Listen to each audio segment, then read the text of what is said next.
ॐ प्रत्यङ्गिरायै नमः। ईश्वर उवाच ॐ तारायास्तम्भिनी देवी मोहिनी क्षोभिनी तथा हस्तिनी भ्रामिनी रौद्री संहारण्यापि तारिणी। शक्तयो हष्टौ क्रमा देवता शत्रुपक्षी नियोजिता धारिता साधकेन्द्रेण सर्वशत्रुनिवारिणी। ॐ स्तम्भिनी स्त्रीं स्त्रीं मम शत्रुन् स्तम्भय स्तम्भय। ॐ क्षोभिनी स्त्रीं स्त्रीं मम शत्रुन् क्षोभय क्षोभय। ॐ मोहिनी स्त्रीं स्त्रीं मम शत्रुन् मोहय मोहय। ॐ जृम्भिणी स्त्रीं स्त्रीं मम शत्रुन् जृम्भय जृम्भय। ॐ भ्रामिनी स्त्रीं स्त्रीं मम शत्रुन् भ्रामय भ्रामय। ॐ रौद्री स्त्रीं स्त्रीं मम शत्रुन् सन्तापय सन्तापय। ॐ संहारिणी स्त्रीं स्त्रीं मम शत्रुन् संहारय संहारय। ॐ तारिणी स्त्रीं स्त्रीं सर्वपद्भ्य सर्वभूतेभ्यं सर्वत्र रक्ष रक्ष मां स्वाहा। या इमां धारयेद्विद्यां त्रिसन्ध्यं वापि यः पठेत् स दुःखं दूरतस्त्यक्त्वा ह्यन्यात् शत्रुन्न संशयः। रणे राजकुले दुर्गे महाभये विपत्तिषु विद्या प्रत्यङ्गिरा ह्येषा सर्वतो रक्षयेन्नरम्। अनया विद्यया रक्षां कृत्वा यस्तु पठेत् सुधी मन्त्राक्षरमपि ध्यायन् चिन्तयेत् नीलसरस्वती।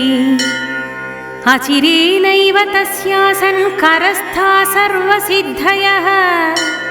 ॐ ह्रीं उग्रतारायै नीलसरस्वत्यै नमः।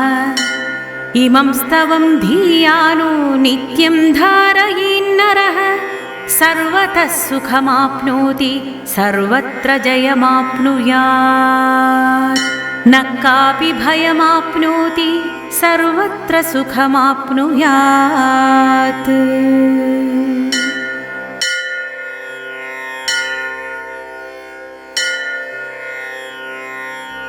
ॐ प्रत्यङ्गिरायै नमः। ईश्वर उवाच ॐ तारायास्तम्भिनी देवी मोहिनी क्षोभिनी तथा हस्तिनी भ्रामिनी रौद्री संहारण्यापि तारिणी। शक्तयो हष्टौ क्रमा देवता शत्रुपक्षी नियोजिता धारिता साधकेन्द्रेण सर्वशत्रुनिवारिणी। ॐ स्तम्भिनी स्त्रीं स्त्रीं मम शत्रुन् स्तम्भय स्तम्भय। ॐ क्षोभिनी स्त्रीं स्त्रीं मम शत्रुन् क्षोभय क्षोभय। ॐ मोहिनी स्त्रीं स्त्रीं मम शत्रुन् मोहय मोहय। ॐ जृम्भिणी स्त्रीं स्त्रीं मम शत्रुन् जृम्भय जृम्भय। ॐ भ्रामिनी स्त्रीं स्त्रीं मम शत्रुन् भ्रामय भ्रामय। ॐ रौद्री स्त्रीं स्त्रीं मम शत्रुन् सन्तापय सन्तापय। ॐ संहारिणी स्त्रीं स्त्रीं मम शत्रुन् संहारय संहारय। ॐ तारिणी स्त्रीं स्त्रीं सर्वपद्भ्य सर्वभूतेभ्यं सर्वत्र रक्ष रक्ष मां स्वाहा। या इमां धारयेद्विद्यां त्रिसन्ध्यं वापि यः पठेत् स दुःखं दूरतस्त्यक्त्वा ह्यन्यात् शत्रुन्न संशयः। रणे राजकुले दुर्गे महाभये विपत्तिषु विद्या प्रत्यङ्गिरा ह्येषा सर्वतो रक्षयेन्नरम्। अनया विद्यया रक्षां कृत्वा यस्तु पठेत् सुधी मन्त्राक्षरमपि ध्यायन् चिन्तयेत् नीलसरस्वती अचिरेणैव तस्यासन् करस्था सर्वसिद्धयः ॐ ह्रीं उग्रतारायै नीलसरस्वत्यै नमः। इमं स्तवं धियानो नित्यं धारयेन्नरः सर्वतः सुखमाप्नोति सर्वत्र जयमाप्नुयात् न कापि भयमाप्नोति सर्वत्र सुखमाप्नुयात्।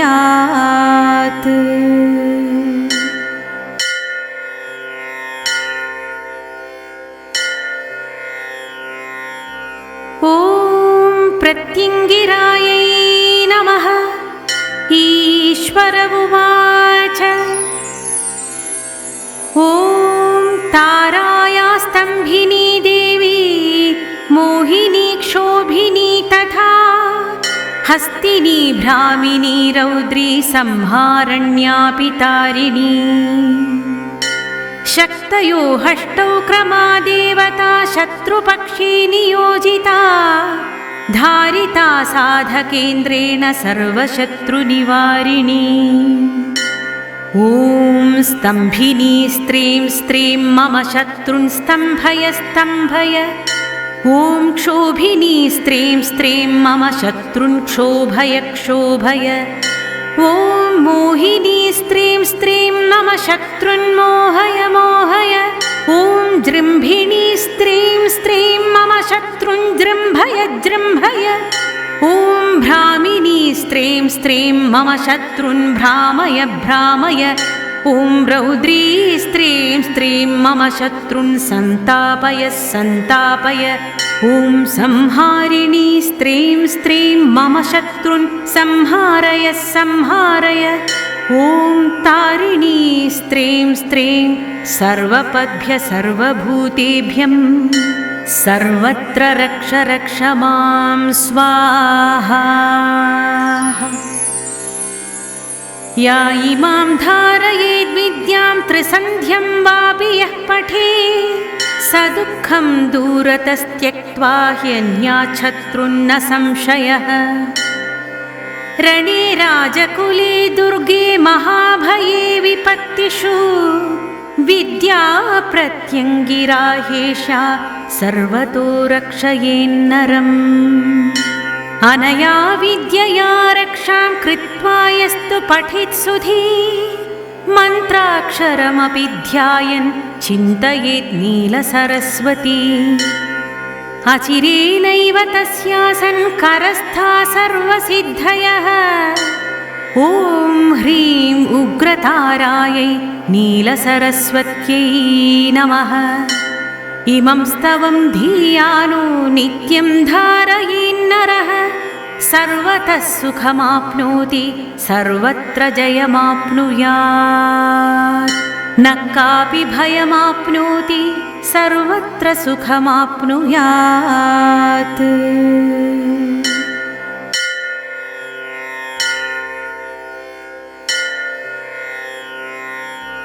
ॐ प्रत्यङ्गिरायै नमः।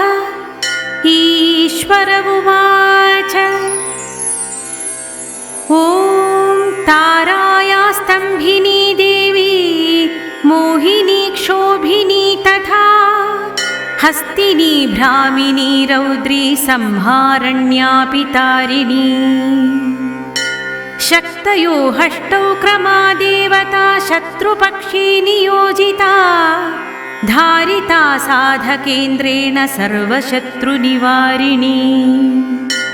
ॐ स्तम्भिनी स्त्रीं स्त्रीं मम शत्रुन् स्तम्भय स्तम्भय ॐ क्षोभिनी स्त्रीं स्त्रीं मम शत्रुन् क्षोभय क्षोभय ॐ मोहिनी स्त्रीं स्त्रीं मम शत्रुन् मोहय मोहय ॐ जृम्भिणी स्त्रीं स्त्रीं मम शत्रुन् जृम्भय जृम्भय ॐ भ्रामिनी स्त्रीं स्त्रीं मम शत्रुन् भ्रामय भ्रामय ॐ रौद्री स्त्रीं स्त्रीं मम शत्रुन् सन्तापय सन्तापय ॐ संहारिणी स्त्रीं स्त्रीं मम शत्रुन् संहारय संहारय। ॐ तारिणी स्त्रीं स्त्रीं सर्वपद्भ्य सर्वभूतेभ्यं सर्वत्र रक्ष रक्ष मां स्वाहा। या इमां धारयेद्विद्यां त्रिसन्ध्यं वापि यः पठेत् स दुःखं दूरतस्त्यक्त्वा ह्यन्यात् शत्रुन्न संशयः।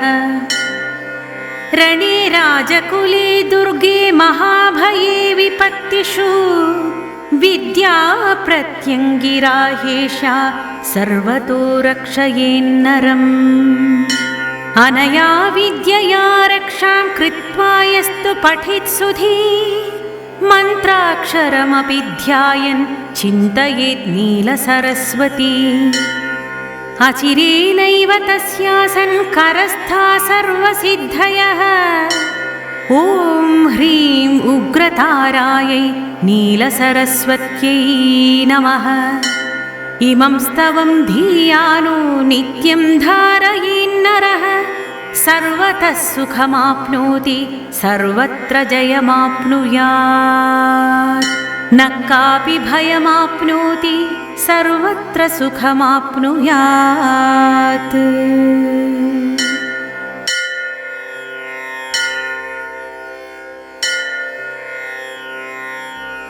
ॐ प्रत्यङ्गिरायै नमः। ईश्वर उवाच ॐ ताराया स्तम्भिनी देवी मोहिनी क्षोभिनी तथा हस्तिनी भ्रामिनी रौद्री संहारण्यापि तारिणी। शक्तयो हष्टौ क्रमा देवता शत्रुपक्षे नियोजिता धारिता साधकेन्द्रेण सर्वशत्रुनिवारिणी। ॐ स्तम्भिनी स्त्रीं स्त्रीं मम शत्रुन् स्तम्भय स्तम्भय। ॐ क्षोभिनी स्त्रीं स्त्रीं मम शत्रुन् क्षोभय क्षोभय। ॐ मोहिनी स्त्रीं स्त्रीं मम शत्रुन् मोहय मोहय। ॐ जृम्भिणी स्त्रीं स्त्रीं मम शत्रुन् जृम्भय जृम्भय। ॐ भ्रामिनी स्त्रीं स्त्रीं मम शत्रुन् भ्रामय भ्रामय। ॐ रौद्री स्त्रीं स्त्रीं मम शत्रुन् सन्तापय सन्तापय।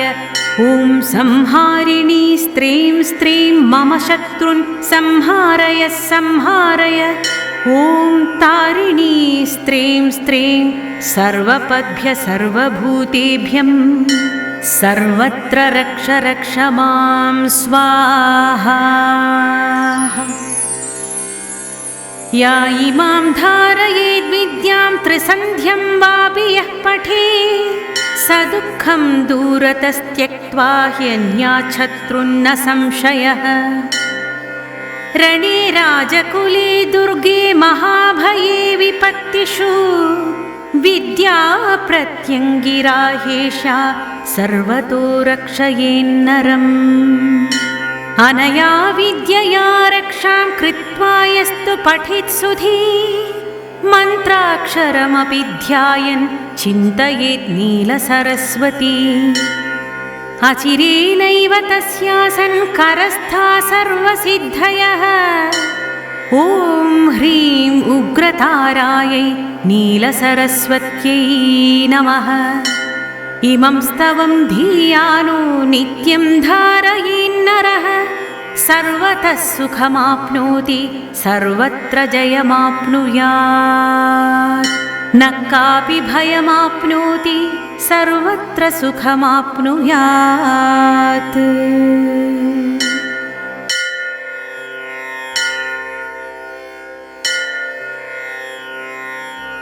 ॐ प्रत्यङ्गिरायै नमः।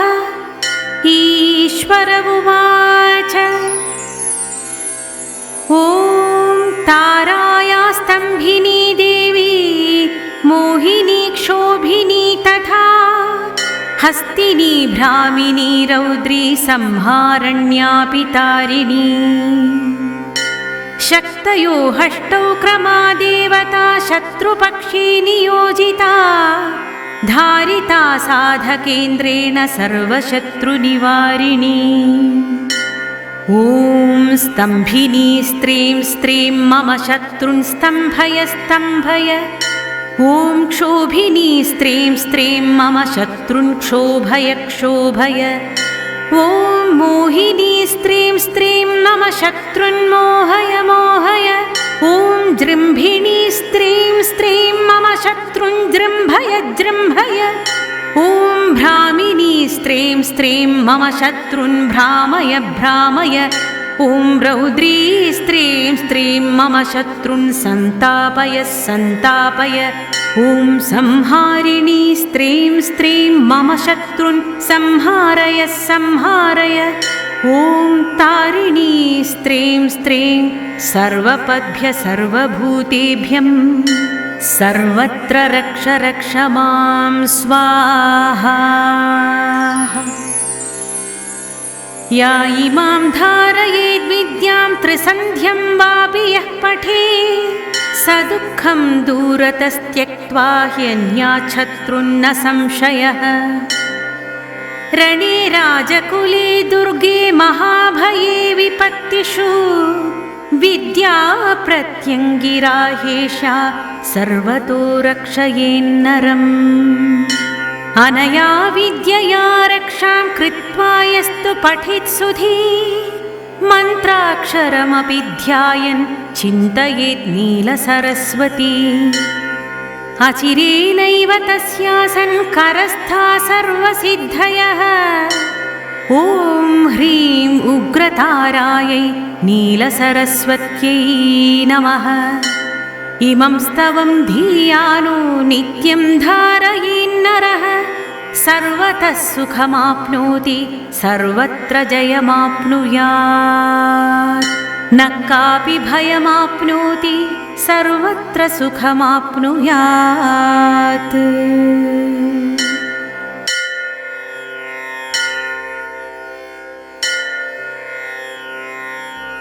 ॐ प्रत्यङ्गिरायै नमः ईश्वर उवाच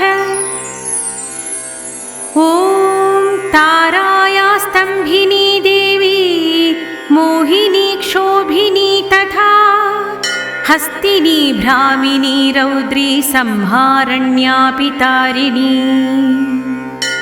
शक्तयो हष्टौ क्रमा देवता शत्रुपक्षे नियोजिता धारिता साधकेन्द्रेण सर्वशत्रुनिवारिणी ॐ स्तम्भिनी स्त्रीं स्त्रीं मम शत्रुन् स्तम्भय स्तम्भय ॐ क्षोभिनी स्त्रीं स्त्रीं मम शत्रुन् क्षोभय क्षोभय ॐ मोहिनी स्त्रीं स्त्रीं मम शत्रुन् मोहय मोहय ॐ जृम्भिणी स्त्रीं स्त्रीं मम शत्रुन् जृम्भय जृम्भय ॐ भ्रामिनी स्त्रीं स्त्रीं मम शत्रुन् भ्रामय भ्रामय ॐ रौद्री स्त्रीं स्त्रीं मम शत्रुन् सन्तापय सन्तापय ॐ संहारिणी स्त्रीं स्त्रीं मम शत्रुन् संहारय संहारय ॐ तारिणी स्त्रीं स्त्रीं सर्वपद्भ्य सर्वभूतेभ्यं सर्वत्र रक्ष रक्ष मां स्वाहा या इमां धारयेद्विद्यां त्रिसन्ध्यं वापि यः पठेत् स दुःखं दूरतस्त्यक्त्वा ह्यन्यात् शत्रुन्न संशयः रणे राजकुले दुर्गे महाभये विपत्तिषु विद्या प्रत्यङ्गिरा ह्येषा सर्वतो रक्षयेन्नरम् अनया विद्यया रक्षां कृत्वा यस्तु पठेत् सुधी मन्त्राक्षरमपि ध्यायन् चिन्तयेत् नीलसरस्वती अचिरेणैव तस्यासन् करस्था सर्वसिद्धयः ॐ ह्रीं उग्रतारायै नीलसरस्वत्यै नमः इमं स्तवं धियानो नित्यं धारयेन्नरः सर्वतः सुखमाप्नोति सर्वत्र जयमाप्नुयात् न कापि भयमाप्नोति सर्वत्र सुखमाप्नुयात् इति रुद्रयामले श्रीमदुग्रताराय प्रत्यङ्गिराकवचं समाप्तम्।